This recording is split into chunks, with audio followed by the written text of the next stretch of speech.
Guys, तो आप सबका स्वागत है मेरे यूट्यूब चैनल में। तो हम एनालिसिस करने जा रहे हैं बैंक निफ्टी और निफ्टी का। तो स्टार्ट करेंगे बैंक निफ्टी के साथ। और मार्केट आज एक पूरा साइडवेज रहा सेकंड हाफ, मतलब 3 बजे तक। उसके बाद एक ब्रेकआउट मिला और एक अच्छा सा हमें डाउनफॉल एंट्री देखने को भी मिली। एक अपसाइड भी मिली छोटी सी एंट्री और एक डाउन साइड भी देखने को मिली। तो अब कल के दिन कैसे प्लान करेंगे? तो हमें 15 मिनट में मैंने ये लेवल पहले से बना रखे। अब आप डिसाइड करते हैं कल के दिन क्या करना है हमें। कि मार्केट अपने क्रूशियल एरिया के आसपास आके क्लोज हुआ है, जहाँ से एक पहले यहाँ फिर यहाँ और अब यहाँ आके रुका है। तो अब यहाँ से अगर ब्रेकआउट करता है तो हमें एक अच्छा मोमेंटम, ये जो गैप फिल एरिया यहाँ तक जा, जो कि 38,000 के आसपास तक हमें गैप फिल एरिया है, वो हमें डाउन साइड देखने को मिल सकता है। तो सिंपली क्या करना है, अगर मार्केट बाई चांस अगर इस रेंज के अंदर खुल गया, बाई चांस अगर इस रेंज के अंदर खुल गया, गैप डाउन या गैप अप खुले तो बात लगे, बाकी इस रेंज के अंदर खुल गया, मतलब ये रेंज समझ लो आप, ये रेंज के अंदर खुल गया कहीं भी मार्केट, और इस रेंज के अंदर खुलने के बाद अगर ये ब्रेक कर दिया, इसके नीचे कैंडल क्लोज मिल गई हमें 5 मिनट की भी, हम एंट्री ले लेंगे और पहला टारगेट 38,500 तक के आसपास का टारगेट लेंगे, जो कि लगभग 150 पॉइंट के आसपास का है, छोटा टारगेट है। क्योंकि मार्केट में एक पहले से इतनी सेलिंग आई हुई है, तो यहाँ पे एक पुल बैक आता है, फिर अगर आता तो अच्छा रहता, या फिर ये यहाँ पे रुक जाता इस जगह पे, फिर अगर हमें डाउन साइड एक कल के दिन डायरेक्ट ब्रेकआउट मिलता तो फिर हमें एक बड़ा टारगेट देखने को मिलता। आज के दिन 3 बजे के आसपास आया और एक वन वे गो में इतनी सेलिंग आई है। तो अगर कल इस दिन खुले, इसके नीचे 5 मिनट की कैंडल में ट्रेड लेना, पहला टारगेट ये लेना, इसके नीचे 15 मिनट की कैंडल का क्लोज करना, क्लोजिंग का वेट करना। अगर इसके नीचे 15 मिनट की कैंडल क्लोज हो गई, 38,500 का जो साइकोलॉजिकल नंबर है, इसके नीचे क्लोज हो गई, तो पहला टारगेट 300 पॉइंट का आसपास का है, जो कि है 38,180 रुपये के आसपास तक का हमें टारगेट बैंक निफ्टी में डाउन साइड के लिए देखने को मिलेगा 300 पॉइंट का। अगर इसके नीचे भी आ गया फ्लो में, अगर ये प्राइस एक्शन बनाते आ रहा है, तो फिर हम इसके नीचे भी और आता हुआ ये गैप फिल का पूरा टारगेट लेंगे। अगर आप देखना, अगर यहाँ पे मार्केट डायरेक्ट यहाँ से मतलब वन वे गो में आ गया, ऐसे ये मोमेंटम आया इस तरह से, अगर यहाँ से एक मोमेंटम आ गया तो यहाँ पे आप पोजीशन एग्जिट कर देना। आपको अब लगेगा ये गैप फिल हो सकता है, मैं भी कह सकता हूँ कि गैप फिल हो सकता है, पर मार्केट यहाँ से लेके फिर यहाँ तक एक वन वे गो में आएगा, तो मार्केट को एक पुल बैक चाहिए, तो ये एक सपोर्ट एरिया की तरह काम करेगा। और ज़्यादातर क्या होगा, लोग इसका टारगेट बना के बैठेंगे और मार्केट यहीं से थोड़ा सा रिवर्स हो जाएगा और मार्केट में फिर सबके ऐसे लिट होने स्टार्ट हो जाएंगे। फिर मार्केट यहाँ पे थोड़ा एक वॉलेटाइल होगा, साइडवेज रेंज बनाएगा, फिर एक डाउनफॉल आएगा या एक अपसाइड मोमेंटम कर सकता है। तो भी बेटर कि यहाँ पे आप एग्जिट कर देना। अगर यहाँ पे थोड़ा मार्केट रुके, साइडवेज हो, अगर इस एरिया के आसपास साइडवेज हो या फिर एक पुल बैक देने के बाद जब ब्रेक करे, तो वापस से आप यहाँ पे एक छोटी क्वांटिटी में एंट्री ले लेना और ये टारगेट पे एग्जिट कर देना सिंपली। और अगर इसी रेंज के अंदर खुल गया और अपसाइड चला गया तो क्या करोगे?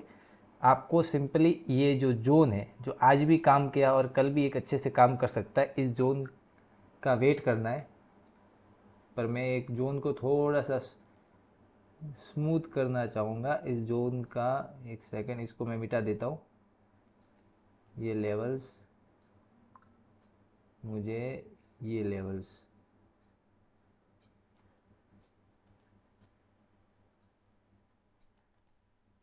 हाँ, ये लेवल के ऊपर ही हमें बाइंग करेंगे 38,000। ये जो भी अभी लेवल बना हुआ है, इस जोन के ऊपर बाइंग करेंगे, उससे पहले बाइंग नहीं करेंगे।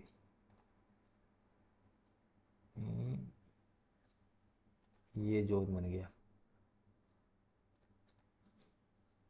इसके ऊपर बाइंग करेंगे।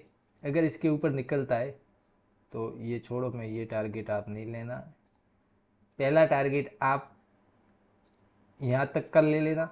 अगर कल के दिन साइडवेज खुलता है और साइडवेज खुलने के बाद अगर पहला टारगेट स्टैंड लाइन तक का लेना, इसके ऊपर निकलता है, पहला एंट्री लेने के बाद पहला टारगेट ये एरिया के आसपास इस ट्रेंड लाइन का लेना। अगर ये फ्लो में ट्रेंड लाइन ब्रेक हो रही है तो फिर हमारा टारगेट बनेगा 39,155 रुपये का टारगेट बनेगा। इसके आसपास फिर हम एग्जिट करेंगे। यहाँ से लेकर अगर यहाँ फ्लो में आ गया तो हम एग्जिट करेंगे। एग्जिट करने के बाद जब ये इसको रीटेस्ट ले लेगा एक बार ट्रेंड लाइन को, ट्रेंड लाइन का रीटेस्ट लेने के बाद अगर वापस एक अपसाइड जाके इसका ब्रेकआउट करेगा तब हम एंट्री लेंगे और हमारा पहला टारगेट बनेगा 39,300 का। 39,300 के ऊपर निकल रहा है तो 39,500 के आसपास हमारा फाइनल टारगेट होगा बैंक निफ्टी के लिए, अपसाइड के लिए।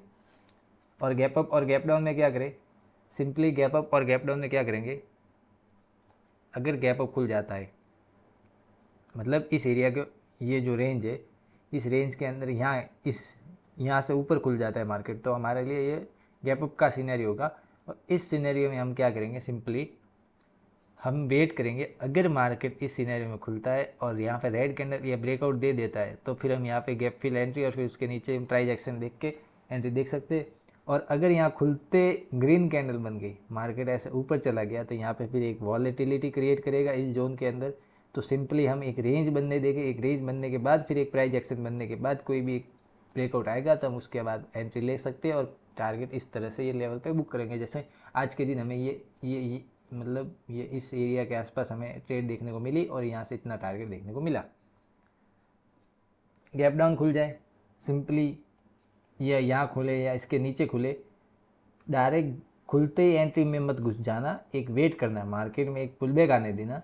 जब मार्केट नीचे आए फिर एक पुल बैक आए, फिर यहाँ पे एक रिजेक्शन ले, फिर जब ये नीचे आने स्टार्ट करे तब यहाँ पे सेल एंट्री लेना और पहला टारगेट 38,300 का लेना। इसके भी नीचे आ रहा है तो और नीचे आता हुआ मार्केट देखने को मिल जाएगा। और सिंपली अगर गैप डाउन खुलने के बाद अगर अपसाइड जा रहा है तो अपसाइड के लिए एंट्री मत सोचना। कल के दिन अपसाइड के लिए एंट्री क्यों नहीं सोचना, क्योंकि ये एक सेलिंग अपने मेजर रेजिस्टेंस एरिया से दे चुका है। तो क्या करना, अगर देखना अगर यहाँ पे आने के बाद बड़ा गैप डाउन खुल जाए तो बात अलग है। अगर नॉर्मल गैप डाउन खुले, इस एरिया के आसपास खुले, ग्रीन कैंडल बने, ग्रीन कैंडल का वेट करना, दूसरी ग्रीन बने और यहाँ से किसी एरिया से रिजेक्शन लेने के बाद अगर नीचे आ रही है कोई भी शूटिंग स्टार या रिजेक्शन कैंडल देखनी है या डोजी कैंडल देखने को मिल जाए तो उसके बाद हम वापस से एक डाउन साइड के लिए एंट्री देख सकते हैं एक रेजिस्टेंस एरिया से और हमें एक मार्केट डाउन साइड आता देखने को मिलेगा। गैप डाउन खुले तो मैं बेसिकली बायर्स के लिए नहीं कहूँगा कि गैप डाउन खुले और एक बुल रन आएगा इस तरह से वापस से, जो ये बुल रन है तो ये मुझे शायद ही कल देखने को मिले अगर गैप डाउन खुल गया। तो गैप अप खुल जाए तो मार्केट या वॉलेटाइल हो सकता है, फिर यहाँ से एक अपसाइड रैली भी कर सकता है अगर यहाँ पे सेकंड हाफ तक मार्केट यहाँ पे रुका हुआ तो ये था बैंक निफ्टी का एनालिसिस। अब आ जाते हैं निफ्टी के लिए। निफ्टी में हमें क्या करना है, निफ्टी में हमें एक अच्छा सा मार्केट डाउन साइड देखने को मिला, अच्छा टारगेट देखने को मिला और निफ्टी में गैप भी कम रह चुका है। मार्केट डाउन साइड के लिए ये गैप बचा है और अप साइड में ये गैप रुका है, मतलब अप साइड का गैप फिल नहीं किया, बैंक निफ्टी कर दिया और डाउन साइड निफ्टी के लिए गैप छोटा ही बचा है। तो कल के दिन अगर निफ्टी इस एरिया के अंदर खुले, सिंपली ये ब्रेकआउट हो 16,964 रुपये का, इसके नीचे कैंडल आते ही हम सेल कर सकते हैं 5 मिनट की क्लोजिंग में और पहला टारगेट गैप फिल का होगा जो कि 16,887 रुपये के आसपास है। इसके नीचे अगर हमें कोई भी कैंडल क्लोज मिलती है 15 मिनट या 15 मिनट की कैंडल का वेट करेंगे, इसके नीचे 15 मिनट की कैंडल क्लोज मिल गई तो हमारा फाइनल टारगेट बनेगा 16,800 रुपये तक का ये जोन। इस जोन के नीचे फिर हम एक साइडवेज रेंज या एक पुल बैक होने के बाद फिर अगर ब्रेक करेगा तब हम ये 16,650 के आसपास तक और टारगेट देख सकते हैं। अगर ब्रेक नहीं होता है, डायरेक्ट ब्रेक होता है तो हम एंट्री ले लेंगे क्योंकि यहाँ पे एक फेक ब्रेकआउट होने के चांसेस ज़्यादा हो सकते हैं जैसे कि आज निफ्टी में हमें देखने को मिले। और अगर ये इसी रेंज के अंदर खुलने के बाद अपसाइड निकल जाता है और ये जो जोन बना है इस जोन के ऊपर निकल जाता है तो यहाँ पे फिर वॉलेटिलिटी क्रिएट करेगा या फिर यहाँ से एक टारगेट भी देखने को मिल जाएगा। अगर ये प्राइस एक्शन बनाते अप साइड निकल रहा है, मतलब खुला ऐसे इस तरह से प्राइस एक्शन बनाते जब यहाँ से निकलेगा तब हम यहाँ पे एंट्री सोच सकते हैं और पहला टारगेट ये ट्रेंड लाइन के आसपास तक का देखेंगे। हम ट्रेंड लाइन के आसपास रिजेक्शन ले रहा है तो हम आप एग्जिट कर देंगे। अगर इसको ब्रेकआउट करके जा रहा है तो हमारा टारगेट बनेगा 17,200 के आसपास तक का और इसके ऊपर निकल रहा है तो हमारा टारगेट बनेगा 17,253 और इसके भी ऊपर निकल गया तो फाइनल टारगेट हमारा 17,326 का गैप फिल एरिया का टारगेट है। तो छोटे छोटे एक अप साइड पे ये गैप बचा है और ये डाउन साइड पे गैप बचा है, तो इस बात का ध्यान रखना। और गैप अप और गैप डाउन में क्या करें, सिंपल अभी के लिए तो मुझे कुछ देखने को मिल नहीं रहा है। 13 पॉइंट गैप अप ये तो नॉर्मल है, अब थोड़ा बहुत अप डाउन तो हो गई। तो अगर कल के दिन साइडवेज खुल जाए, क्या रहे गैप डाउन खुल जाए इस एरिया के आसपास यहाँ कहीं खुल जाए गैप डाउन, सिंपली इस सपोर्ट एरिया के आसपास ग्रीन कैंडल बन जाए तो हम एक बार एंट्री सोच सकते हैं, क्योंकि ये एक बड़ा मेजर सपोर्ट एरिया है जहाँ से इतना बड़ा मोमेंटम आया। तो अगर यहाँ आता है तो यहाँ से एक अच्छा मोमेंटम हमें अपसाइड गैप फिल के लिए देखने को मिल सकता है। अगर छोटा गैप खुले, यहाँ पे रेड कैंडल बने, तो यहाँ पे फिर वॉलेटिलिटी क्रिएट करेगा। सेल हम क्या करेंगे, इस जोन के नीचे करेंगे, वो भी एक पुल बैक के बाद। जब यहाँ खुले, यहाँ पे रुके पूरा, फिर मार्केट ब्रेक करे, तब हम एंट्री सोचेंगे और एक डाउन साइड के लिए अच्छा टारगेट सोचेंगे। और अगर मार्केट गैप अप खुल जाता है इस रेंज के यहाँ कहीं खुल जाता है, तो सिंपली हम वेट करेंगे मार्केट में प्राइस एक्शन बनने का। अगर अपसाइड जाना है तो इसको यहाँ पे होल्ड करने देना, फिर अगर अपसाइड ब्रेक करे तो एक अपसाइड के लिए मोमेंटम सोचना। और अगर रेड कैंडल बन के इसके नीचे क्लोजिंग मिल जाती है हमें, तो हम एक सेल एंट्री ले सकते हैं छोटे एसएल के साथ, और हमारा गैप फिल और इसके नीचे फिर प्राइस एक्शन देखते हुए टारगेट लेंगे।